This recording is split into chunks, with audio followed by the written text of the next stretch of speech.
बच्चों, आप जानते हैं कि देशभक्ति केवल सरहद पर जाकर बंदूक उठाने का नाम नहीं है, बल्कि हमारे रोज़मर्रा के छोटे मोटे काम और देश के प्रति हमारा सम्मान भी देशभक्ति ही कहलाता है। नमस्कार, आज हम कक्षा 10 की हिंदी की प्रसिद्ध कहानी नेताजी का चश्मा का सारांश पढ़ेंगे, जिसे मशहूर लेखक स्वयं प्रकाश जी ने लिखा है। तो चलिए आज हम इस कहानी का सारांश पढ़ते हैं।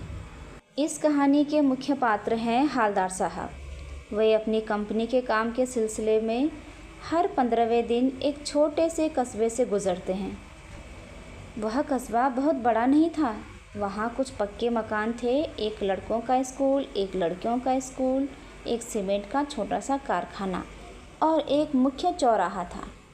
इसी चौराहे के बीचों बीच लगी थी नेताजी सुभाष चंद्र बोस की एक संगमरमर की मूर्ति। मूर्ति को देखकर लगता था कि इसे किसी बड़े मूर्तिकार ने नहीं, बल्कि किसी छोटे मोटे कारीगर ने बनाया है। असल में जो यह मूर्ति थी, यह उसी कस्बे के एक स्कूल के ड्राइंग मास्टर मोतीलाल जी ने बनाया था, जो कि जल्दीबाजी में ही बनी थी। वैसे तो मूर्ति बहुत सुंदर थी। नेताजी फौजी की वर्दी में थे और उन्हें देखते ही दिल्ली चलो या तुम मुझे खून दो, मैं तुम्हें आज़ादी दूंगा जैसे नारे याद आने लगते थे। लेकिन उस मूर्ति पर एक कमी थी जो खटकती थी, नेताजी का चश्मा, जो कि उस मूर्ति पर नहीं था। मतलब संगमरमर का चश्मा नहीं था, उसकी जगह मूर्ति पर एक असली चौड़ा काला फ्रेम वाला चश्मा पहना दिया गया था।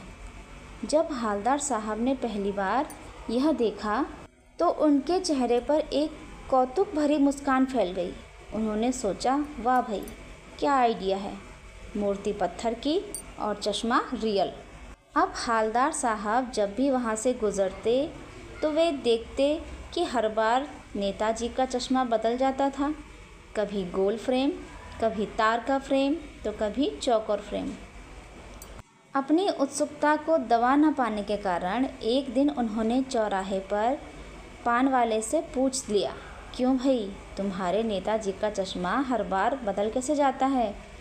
पान वाले ने मुंह में पान ठूसते हुए हंसकर बताया, यह काम कैप्टन चश्मे वाला करता है।